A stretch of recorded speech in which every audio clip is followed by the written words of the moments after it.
بسم الله الرحمن الرحيم الحمد لله رب العالمين والصلاة والسلام على رسوله الأمين وعلى آله وصحبه أجمعين أما بعد فإن خير الكلام كلام الله وخير الهدي هدي محمد صلى الله عليه وسلم وشر الأمور محدثاتها وكل محدثة بدعة وكل بدعة ضلالة وكل ضلالة في النار. اللهم صل على سيدنا محمد وعلى آل سيدنا محمد وبارك وسلم عليه. أعوذ بالله من الشيطان الرجيم. بسم الله الرحمن الرحيم.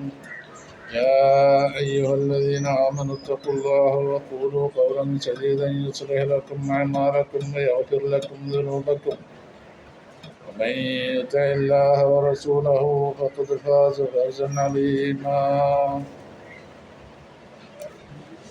صدق الله العلي العظيم. صدق الله رسول النبي الكريم وعلى آله وصحبه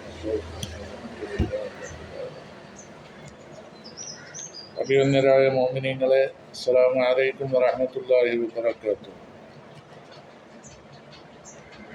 യാസീൻ സൂറത്തിലെ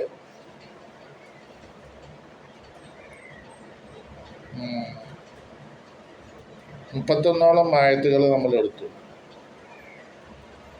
32 ആയത്ത് മുതലാണ് നമ്മൾ ഇനി എടുക്കുന്നത്. ബിസ്മില്ലാഹിർ റഹ്മാനിർ റഹീം.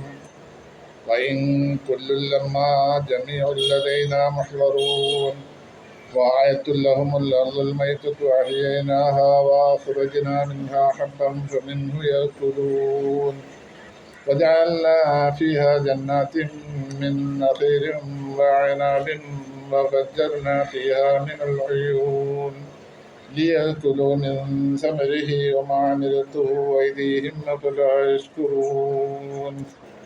صدق الله العلي العظيم. صدق الله رسوله الكريم. وإن كل لما جميع لدينا محضرون. എല്ലാ സമുദായങ്ങളും എല്ലാ മനുഷ്യരും ആദം നബി അലൈഹിസ്സലാം മുതൽക്ക് മരിച്ചുപോയ എല്ലാ മനുഷ്യരും ഇനി വരാനിരിക്കുന്നവരും എല്ലാവരും അള്ളാഹുവിൻ്റെ മുന്നിൽ ഒരുമിച്ച് കൂട്ടപ്പെടും എന്നാണ് ഈ ആയത്തിൻ്റെ ഉദ്ദേശം. എന്തിനു വേണ്ടി?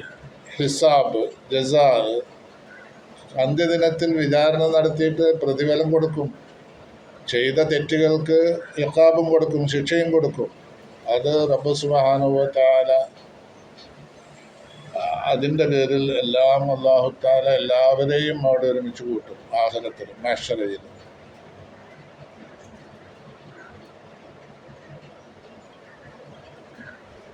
പിന്നെ ജമീഅൽ ഉമമിൽ മാദിയ വല്ലാത്തിയ സതുഹ്ലറുൽ ലിൽ ഹിസാബി വൽ ജസാഇ യൗമൽ ഖിയാമ ബൈന ഐദി അഹ്കമിൽ ഹാകിമീൻ ഫയുജാസിഹിം ബിഅമാലിഹിം കുല്ലിഹാ ഖൈരിഹാ വശർരിഹാ.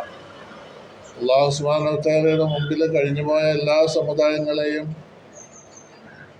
വരാനിരിക്കുന്ന എല്ലാ മനുഷ്യരെയും അള്ളാഹുവിൻ്റെ മുന്നിൽ ഒരുമിച്ച് കൂട്ടും.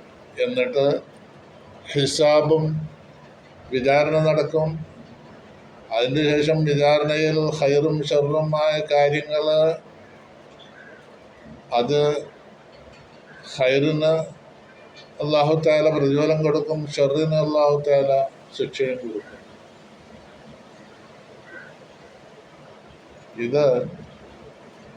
ഈ ആയത്ത്, ഇതിൻ്റെ മുമ്പ് പറഞ്ഞ ആയത്ത് അലം യറൗ കമാ അഹ്ലക്നാ ഖബ്ലഹും മിനൽ ഖുറൂനി അന്നഹും ഇലൈഹിം ലാ യർജിഊൻ.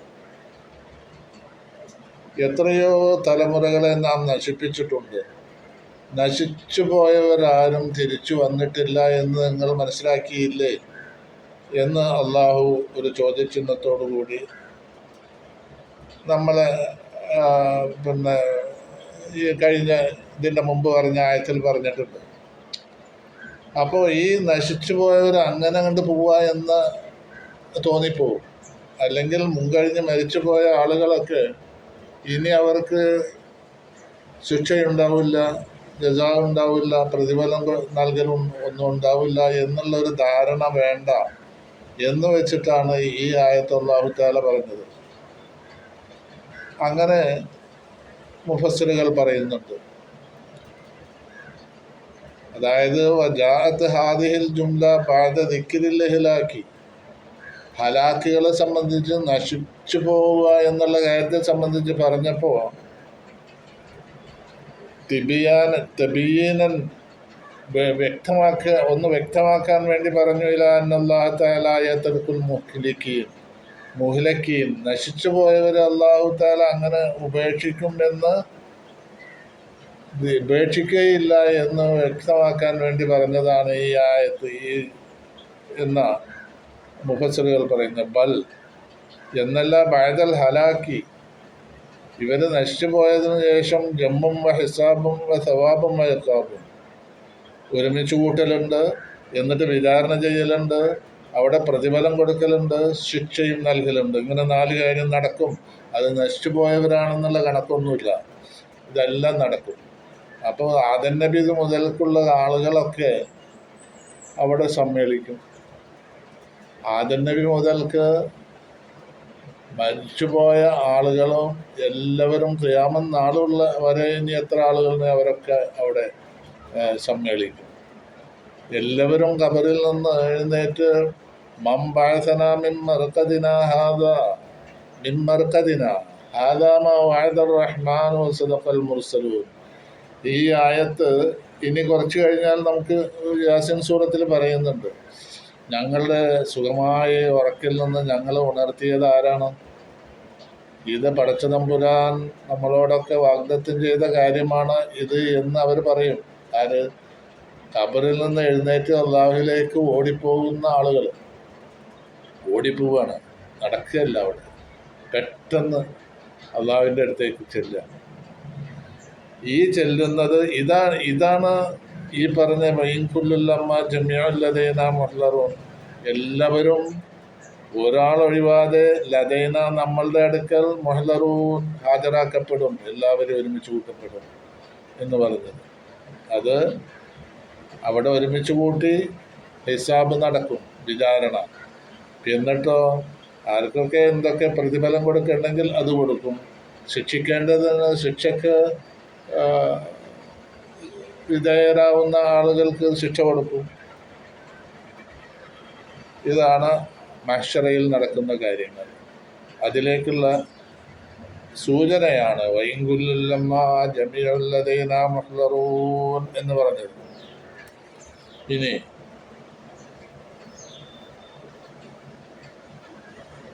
ഖുർആൻ തഫ്സീറും നോക്കിയിട്ടാണ് ഞാൻ അർത്ഥം പറയുന്നത്. ഖുർആനും തഫ്സീറും അതിൻ്റെ സ്വന്തമായിട്ട് അർത്ഥം പറയാൻ തഫ്സീറില്ലാതെ പറ്റില്ലല്ലോ. തഫ്സീറും കൂടെ റെഫർ ചെയ്തിട്ടാണ് അർത്ഥം പറയുന്നത്, ആശയം പറയുന്നത്. ഇനി വആയത്തുൽ ലഹുമുൽ അർദുൽ മൈതത്തു അഹ്യൈനാഹാ വഅഖ്റജ്നാ മിൻഹാ ഹബ്ബൻ ഫമിൻഹു യഅ്കുലൂൻ. വആയത്തുൽ ലഹും, അവർക്കുള്ള ദൃഷ്ടാന്തമാണ് അൽ അർദുൽ മൈതത്തു, നിർജീവമായ ഭൂമി. അഹ്യൈനാഹ, ആ ഭൂമിയെ നാം ഹയാത്താക്കി. വഅഖ്റജ്നാ മിൻഹാ, അതിൽ നിന്ന് നാം ഉൽപ്പാദിപ്പിച്ചു. ഹബ്ബൻ, ധാന്യത്തെ, ഫമിൻഹു, എന്നിട്ട് അതിൽ നിന്ന് അവർ യഅ്കുലൂൻ, അവർ ഭക്ഷിക്കുന്നു. നിർജീവമായി കിടക്കുന്ന ഭൂമിയെ എന്ന് പറഞ്ഞാൽ മഴയില്ലാതെ ഉണങ്ങി വരണ്ട് കിടക്കുന്ന ഭൂമിയെ അള്ളാഹു മഴ വർഷിപ്പിച്ച് ആ വെള്ളം കൊണ്ട് ഹയാത്താക്കി. അപ്പം ഫലഭൂയിഷ്ടമായ ഭൂമിയായി മാറി അതിൽ സസ്യാദികളും മറ്റും മുളക്കാൻ തുടങ്ങി. അഖ്റജ്നാ മിൻഹാ, അതിൽ നിന്ന് നാം ഉൽപ്പാദിപ്പിച്ചു. ഹബ്ബൻ, ധാന്യത്തെ. മഴ പെയ്താൽ നമ്മൾ കൃഷി ചെയ്യുന്നു, ആ കൃഷിയിൽ നിന്ന് നമുക്ക് ഫലം കിട്ടുന്നു. ആ കിട്ടുമ്പോൾ അത് നമ്മളുടെ ഭക്ഷ്യസാധനങ്ങളായിട്ട് നമ്മൾ ഉപയോഗിക്കുന്നു. അപ്പോൾ മനുഷ്യനിവിടെ നിലനിൽക്കുന്നത് തന്നെ വെള്ളമില്ലെങ്കിൽ നിലനിൽക്കാൻ പറ്റില്ല. വെള്ളം കൊണ്ടാണ് കൃഷി നടക്കുന്നത്, ഉൽപാദനം നടക്കുന്നത്. അപ്പോൾ മിനൽ ആയാത്തിൽ ബാഹിറത്തി വൽ അലാമാത്തിൽ ദാഹിറത്തി ദാലത്തി അലാ കമാലി കുദറത്തില്ല വഹദാനിയത്തി ആദിയിൽ ആയത്തുല്ലാതെ അള്ളാഹുവിൻ്റെ കുദറത്തിൻ്റെ പരിപൂർണത വിളിച്ചോതുന്ന അടയാളങ്ങളാണ് ഈ പറഞ്ഞതെല്ലാം. ഉണങ്ങിയ ഭൂമി അതിനെ മഴ കൊണ്ട് വെള്ളം കൊണ്ട് പുനർജീവിപ്പിച്ചു. എന്നിട്ടോ അപ്പം വെള്ളമില്ലാതെ വരണ്ട് കിടക്കുന്ന ഒരവസ്ഥയാണ് ഭൂമിയുടെ മരണം. അതാണ് മൈത്തത്വം എന്ന് പറഞ്ഞത്, നിർജ്ജീവമായ ഭൂമി. വെള്ളം കിട്ടിയത് ഉഷാറായപ്പോൾ ഇതാ അൻസലല്ലാഹു അലൈഹൽ മാ, വെള്ളം കൊണ്ട് ഇറക്കി കൊടുത്തപ്പോൾ മഴ കൊണ്ട് പെയ്തപ്പോൾ എഴുത്തജത്ത്, ഭൂമി ഒന്ന് ഇളകി റബത്തത്ത്, അത് വളർന്നു തുടങ്ങി അമ്പത്തത്ത്, അത് മുളച്ചു, അത് സസ്യാദികൾ മുളച്ചുണ്ടായി. മിങ്കുല്യ സൗജം ബഹീജ്, എല്ലാ വളരെ സന്തോഷകരമായ ഇണകളിൽ നിന്ന്, എല്ലാ ഇണകളിൽ നിന്നും ആ ഭൂമി മുളപ്പിച്ചു എന്ന് പറഞ്ഞാൽ ഭൂമിയിൽ ഇതെല്ലാം മുളച്ചുണ്ടായി. അപ്പോൾ കാണാൻ എന്തൊരു കൗതുകമാണ്, സസ്യാദികൾ മുളച്ചുണ്ടായ ഭൂമി കാണാൻ. അപ്പോൾ അതിൻ്റെ മുമ്പുള്ള അവസ്ഥയും കൂടി നോക്കുമ്പോൾ വളരെ കൗതുകമുള്ള ഒരു അവസ്ഥയാണല്ലോ ഇപ്പോൾ ഉള്ളത്, മഴ വർഷിച്ച് സസ്യാദികൾ മുളച്ചുണ്ടാകുമ്പോൾ. അങ്ങനെ വാഹ്റജന, അതിൽ നമ്മൾ ഉൽപ്പാദിപ്പിച്ചു, ഹബ്ബൻ മിൻഹ ഹബ്ബൻ, അതിൽ നിന്ന് ധാന്യങ്ങൾ മുളപ്പിച്ചു അല്ലെങ്കിൽ ഉൽപ്പാദിപ്പിച്ചു, മിൻഹു അതിൽ നിന്ന് അവർ ഭക്ഷിക്കുകയും ചെയ്യുകയാണ്. ഇത് ലഹും, അവരെന്ന് പറയുന്ന ആരാ? ഈ ബാസിനെ നിഷേധിക്കുന്ന ആളുകളുണ്ടല്ലോ മക്കയിൽ, ഖുർആനെ അഭിമുഖീകരിക്കുന്നവർ, അവരുടെ മുന്നിലേക്കാണല്ലോ ഖുർആൻ ഇറങ്ങുന്നത്. അപ്പൊ അവർക്ക് ഈ ദൃഷ്ടാന്തങ്ങളൊക്കെ നിരത്തി വെച്ചു കൊടുക്കുകയാണല്ലോ അത്. അപ്പോൾ ഇതിലുണ്ടാവുന്ന ബെനിഫിറ്റ് എല്ലാം അവരെടുക്കുന്നു എന്നർത്ഥം. ധാന്യം കിട്ടുമ്പോൾ അതവർ ഭക്ഷിക്കാൻ ഉപയോഗിക്കുന്നു. ഇതൊക്കെ അള്ളാഹു ചെയ്തു കൊടുത്ത നിയമത്താണ് എന്ന് അവർ ഓർമ്മിപ്പിക്കുകയും കൂടി ചെയ്യുന്നുണ്ട്. അടുത്ത ആയത്തിൽ പറയുന്നത്, എന്നിട്ട് ബാസിനെ അവർ നിഷേധിക്കുക, അള്ളാഹുവിനെ നിഷേധിക്കുക, വിഗ്രഹങ്ങൾക്ക് ആരാധിക്കുക. ഇതൊക്കെ ചെയ്യുമ്പോൾ അവർ ചെയ്യുന്നത് എത്രയോ വലിയ തെറ്റാണ്.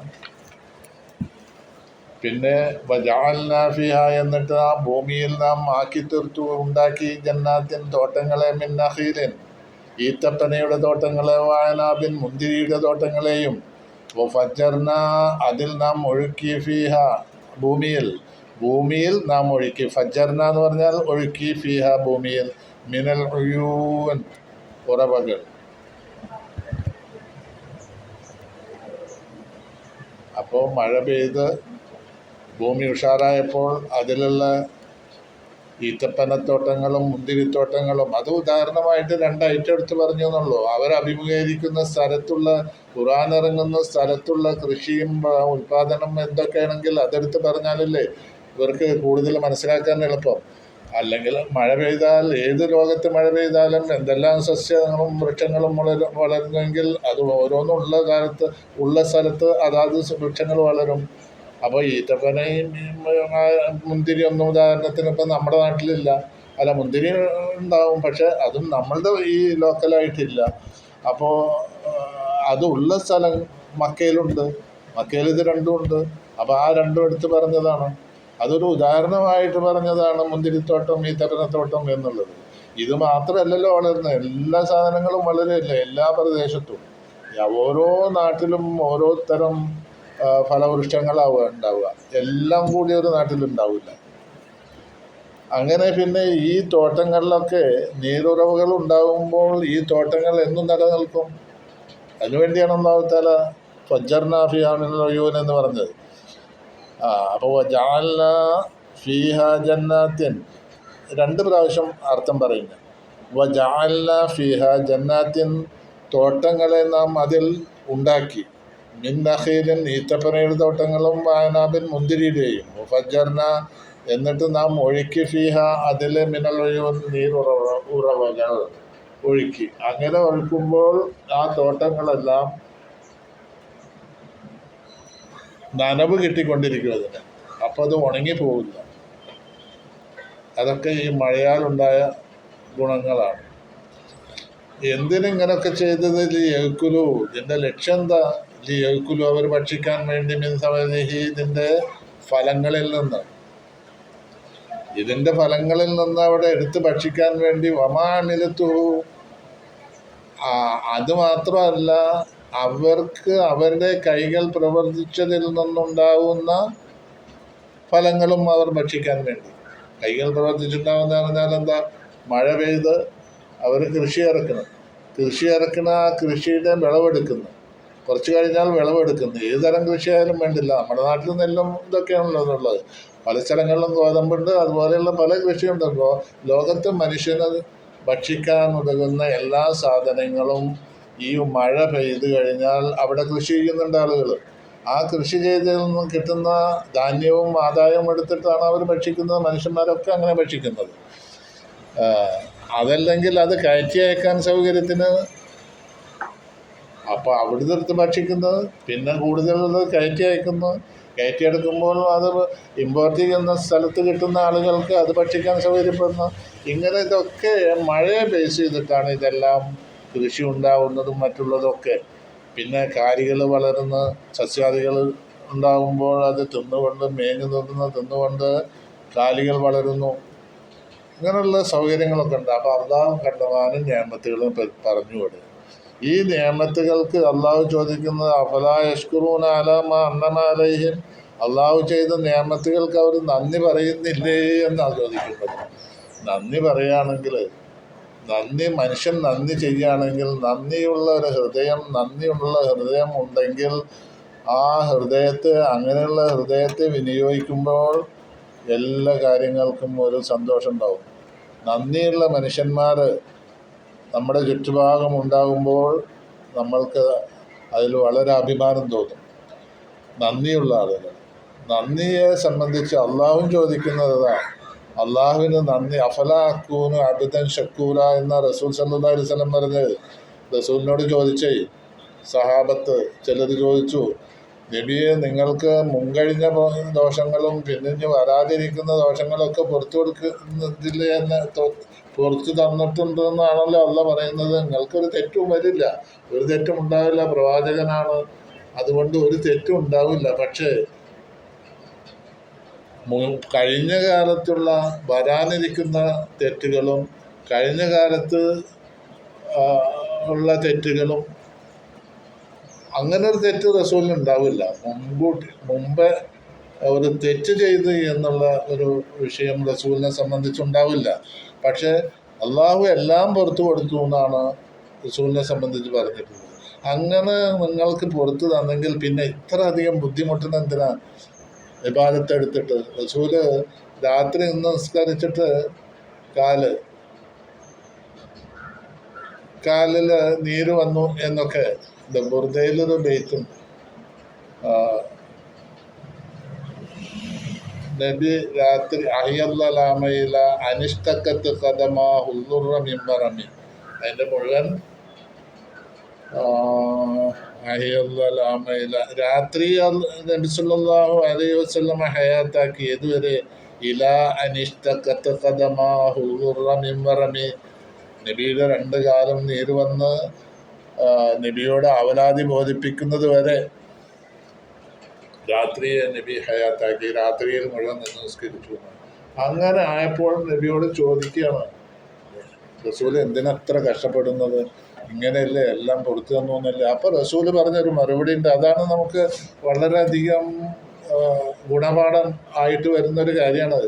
അഫല ആക്കൂനു അബ്ദൻ ഷക്കൂറ, ഞാൻ അള്ളാഹുവിന് നന്ദിയുള്ള ഒരു അബ്ദായി തീരണ്ടേ എന്നാണ് റസൂൽ അള്ളാഹുവിനോട് ഈ ചോദിച്ചവരോട് അള്ളാഹു പറഞ്ഞത്. സഹാബാക്കളിൽ ചിലർ ചോദിച്ചതാണ്. അപ്പോൾ അഫല അക്കൂന് അബ്ദൻ ഷക്കൂറ, ഞാനൊരു നന്ദിയുള്ള മനുഷ്യനാവണ്ടേ എന്നാ ചോദിച്ചത്. അള്ളാഹു എനിക്ക് എന്തെല്ലാം നിഅമത്തുകൾ ചെയ്തു തന്നു. ദോഷം പുറത്തത് മാത്രമല്ല, എനിക്ക് ധാരാളം നിഅമത്തുകൾ ചെയ്തു തന്നു. ഇതിനൊക്കെ ഞാൻ ഒരു അബ്ദു ഷക്കൂർ ആവണ്ടേ, നന്ദിയുള്ള മനുഷ്യനാവണ്ടേ എന്നാണ് റസൂൽ ചോദിച്ചത്. അപ്പോൾ അള്ള ചെയ്തു തരുന്ന നിഅമത്തുകൾക്കൊക്കെ അവർ നന്ദിയുള്ളവരാവുന്നില്ലേ? എന്നല്ല നമ്മൾ അനുഭവിക്കുന്ന നിഅമത്തുകൾക്ക് നമ്മൾ നന്ദി ചെയ്യുകയാണെങ്കിൽ പിന്നെ എല്ലാം ആയെന്നതുകൊണ്ട് വിചാരിക്കേണ്ട. കാരണം ഷാക്കിറുഹായ് ശുക്രല് ശുക്രിഹി എന്ന് പറയപ്പെടുന്നു. ഒരാൾ ശുക്ർ ചെയ്താൽ ആ ശുക്ർ ചെയ്യാൻ അള്ളാഹു അവന് സാധിപ്പിച്ചതിന് കഴിവ് കൊടുത്തതിന്, ശുക്ർ ചെയ്യാനുള്ള കഴിവ് കൊടുത്തതിന് അതിന് നന്ദി വേറെ പറയണമെന്നാണ്. അപ്പം ഷാക്കിറുഹ നന്ദി ചെയ്യുന്നവൻ യഹ്താജു ശുക്രല് ശുക്രിയ, ആ ശുക്രിന് നന്ദി ചെയ്യാൻ അവന് സാധിച്ചതിന് ഒരു നന്ദി വേറെ രേഖപ്പെടുത്തണമെന്നാണ്. അപ്പോൾ ഏത് തരം ശുക്രാണെങ്കിലും അത് അള്ളാഹു അതിന് കഴിവ് തന്നതുകൊണ്ടാണ് നമ്മൾ ശുക്ർ ചെയ്യുന്നത്. അപ്പോൾ അതിന് ശുക്ർ വേറെ ചെയ്യണം എന്നർത്ഥം. ഏതായിരുന്നാലും അള്ളാഹു ചെയ്ത നിഅമത്തുകൾക്കൊക്കെ ശുക്ർ ചെയ്യുന്നവരായിട്ടില്ല അവർ എന്നാണ് അഫലായ യശ്കുറൂൻ എന്ന് അള്ളാഹു ചോദിച്ചതിൻ്റെ ഉദ്ദേശം. അങ്ങനെ ശുക്ർ കൂടുമ്പോൾ അള്ളാഹു നിഅമത്തുകൾ കൂട്ടിത്തരുന്ന, ശുക്ർ ചെയ്യുന്ന മനുഷ്യനാണെങ്കിൽ അവൻ എന്തായാലും നിഅമത്ത് കൂടും. അള്ളാഹു ചെയ്ത നിഅമത്തുകളെ അവഗണിച്ച് ആ നിഅമത്തുകൾക്ക് ഒരു ശുക്രും ചെയ്യാതെ ജീവിക്കുന്ന ആളുകളാവുമ്പോൾ ബുദ്ധിമുട്ടുകൾ കൂടും. ശുക്ർ നിഅമത്തുകൾ പിന്നെ കിട്ടില്ല എന്ന് മാത്രമല്ല, പലതരം ബുദ്ധിമുട്ടുകൾ കൂടും. അള്ളാഹുവിന് ചെയ്യുന്ന ശുക്ർ എന്താ, അതാണ് നമ്മൾ നോക്കേണ്ടത്. നമ്മൾക്ക് 10 ഉറുപ്പ്യ അള്ളാഹുവിന് കൊടുക്കേണ്ട ആവശ്യമില്ല, അല്ലെങ്കിൽ ഒരു 10,000 രൂപ അള്ളാഹുവിന് കൊടുക്കേണ്ട ആവശ്യമില്ല. എന്ത് ശുക്ർ ചെയ്യുകയാണെങ്കിലും അത് നമ്മൾക്ക് തന്നെയാണ്, ആ ശുക്രിൻ്റെ ബെനിഫിറ്റ് നമ്മൾക്ക് തന്നെ തിരിച്ചു വരും. ഇതാണ് നമ്മൾ മനസ്സിലാക്കേണ്ടത്. ഏത് തരം ശുക്ർ, നമ്മളൊരാൾക്ക് സദഖ ചെയ്യാൻ നോക്കുക, നമ്മൾക്ക് കിട്ടിയ നിഅമത്തിന് ബദലായിക്കൊണ്ട് ഒരാൾക്ക് സദഖ ചെയ്യുകയാണ്. ഒരു 50,000 രൂപ ഒരാൾക്ക് കൊടുക്കുകയാണെങ്കിൽ പോലും അതിൻ്റെ ബെനിഫിറ്റ് നമ്മൾക്ക് തിരിച്ചു വരിക. ഈ ശുക്ർ അതൊരു ശുക്രിൽ പെട്ടതാണ്. നമ്മൾക്ക് അള്ളാഹു ചെയ്ത നിഅമത്തിന് അള്ളാഹുവിൻ്റെ മാർഗത്തിൽ നമ്മൾ പണം ചെലവഴിക്കുന്നതും ഒരു ശുക്രാണ്. അപ്പോൾ അള്ളാഹു കൽപ്പിച്ച കാര്യങ്ങൾ, ഇബാദത്തുകൾ എന്താണെങ്കിലും അതൊക്കെ ചെയ്യലും അത് അള്ളാഹുവിനുള്ള ശുക്രാണ്. നമസ്കാരം, നോമ്പ്, ഇതൊക്കെ നമ്മുടെ ബാധ്യതയാണ്. അതോടൊപ്പം തന്നെ അള്ളാഹു ചെയ്ത നിഅമത്തുകൾക്ക് ഉള്ള ശുക്രും കൂടിയാണ്. ഇബാദത്തുകളൊക്കെ നമ്മുടെ ബാധ്യത, നമ്മളെ നിർബന്ധമായ കാര്യങ്ങളൊക്കെ അള്ളാഹു കൽപ്പിച്ചിട്ടുണ്ട്. നമസ്കാരം, നോമ്പ്, സക്കാത്ത്, ഹജ്ജ് പോലെയുള്ള കാര്യങ്ങളൊക്കെ അള്ളാഹു കൽപ്പിച്ചിട്ടുണ്ട്. ഇതൊക്കെ നമ്മൾ ചെയ്യുമ്പോൾ അത് അള്ളാഹുവിനുള്ള ശുക്രുമാണ്, നമ്മുടെ ബാധ്യതയാണ്. അപ്പോൾ ഒരു നിലക്ക് ഒഴിവാൻ പറ്റില്ല. 2 ബെനിഫിറ്റും അതിൽ കിട്ടും. അടുത്ത ആയത്തിൽ സുബ്ഹാനല്ലദീ ഖലഖൽ അസ്വാജ കുല്ലഹാ മിമ്മാ തുംബിത്തുൽ അർളു വമിൻ അൻഫുസിഹിം വമിമ്മാ ലാ യഅലമൂൻ. സുബ്ഹാനല്ലദീ ഖലഖൽ അസ്വാജ,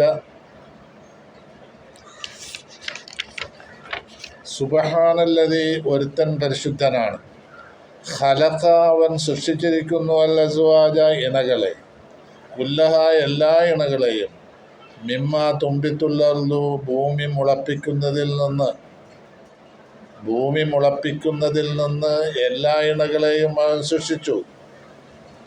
മിമ്മ തുമ്പിത്തു അല്ലർലു, തുമ്പിത്തുൽ അർലു എന്ന് പറഞ്ഞാൽ തുമ്പിത്തു മുളപ്പിക്കുക, അലർലു ഭൂമി, വമിൻ അൻഫുസിഹിം അവരുടെ സ്വശരീരങ്ങളിൽ നിന്നും അള്ളാഹു ഇണകളെ സൃഷ്ടിച്ചിട്ടുണ്ട്, വമിമ്മാ ലാ യഅലമൂൻ പിന്നെ അവരറിയാത്ത വസ്തുക്കളിൽ നിന്നും അള്ളാഹു ഇണകളെ സൃഷ്ടിച്ചിട്ടുണ്ട്. 3 തരം ഇണകളാണ് ഇവിടെ പറഞ്ഞത്. ഒന്ന്, ഭൂമിയിൽ നിന്ന് മുളച്ചുണ്ടാവുന്ന സസ്യാദികൾ, അത് സസ്യങ്ങളാണല്ലോ.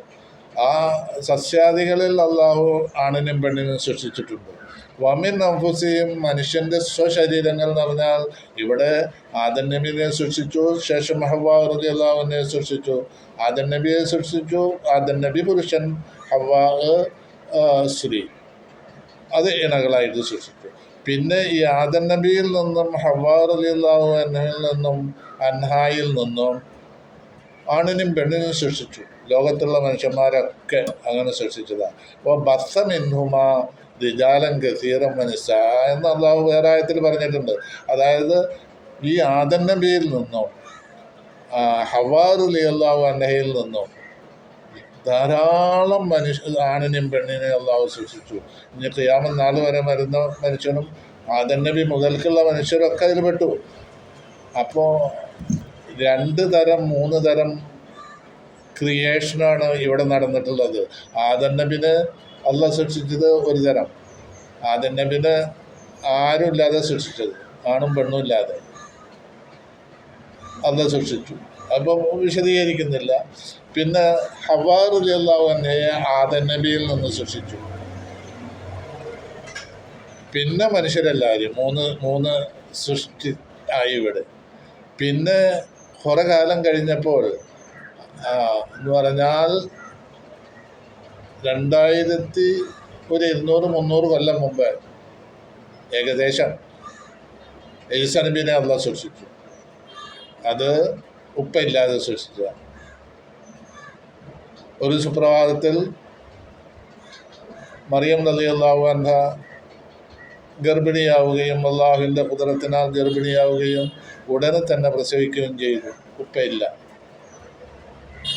ആ ചരിത്രം എല്ലാവർക്കും അറിയാം. അപ്പോൾ അങ്ങനെയുള്ള മനുഷ്യരിൽ ഇണകളെ സൃഷ്ടിച്ചു, സസ്യാദികളിൽ ഇണകളെ സൃഷ്ടിച്ചു. പിന്നെ ഒരാൾക്കും അറിയില്ല, അത് ശാസ്ത്ര ലോകത്തിനും അറിയില്ല. ഇപ്പോൾ പിന്മാലായാലും നിങ്ങൾ അവർക്ക് അറിയാത്ത കുറേ വസ്തുക്കളിൽ നിന്ന് ആണിനും പെണ്ണിനും സൃഷ്ടിച്ചു എന്നല്ല പറഞ്ഞു.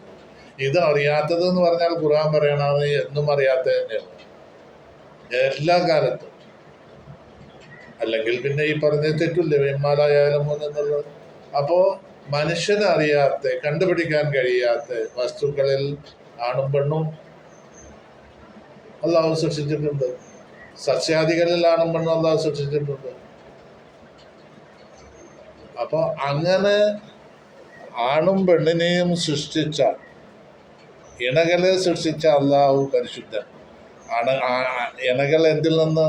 ഭൂമിയിൽ മുളച്ചുണ്ടാവുന്ന സസ്യങ്ങളിൽ നിന്ന് ഇണയെ സൃഷ്ടിച്ചു. സ്വന്തം ശരീരങ്ങളിൽ നിന്ന് ആരുടെ?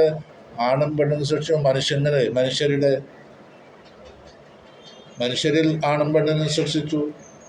പിന്നെ നമുക്കൊന്നും കണ്ടുപിടിക്കാനോ അറിയാനോ കഴിയാത്ത വസ്തുക്കളിൽ നിന്ന് അള്ളാഹു ഇണകളെ സൃഷ്ടിച്ചു. അങ്ങനത്തെ അള്ളാഹു പരിശുദ്ധനാണ് എന്ന് പറയുന്നു. അടുത്ത ആയത്ത് മുതൽ ഇൻഷാ അല്ലാഹ് അടുത്ത വീഡിയോയിൽ. അസ്സലാമു അലൈക്കും വറഹ്മത്തുള്ളാഹി വബറകാതുഹു.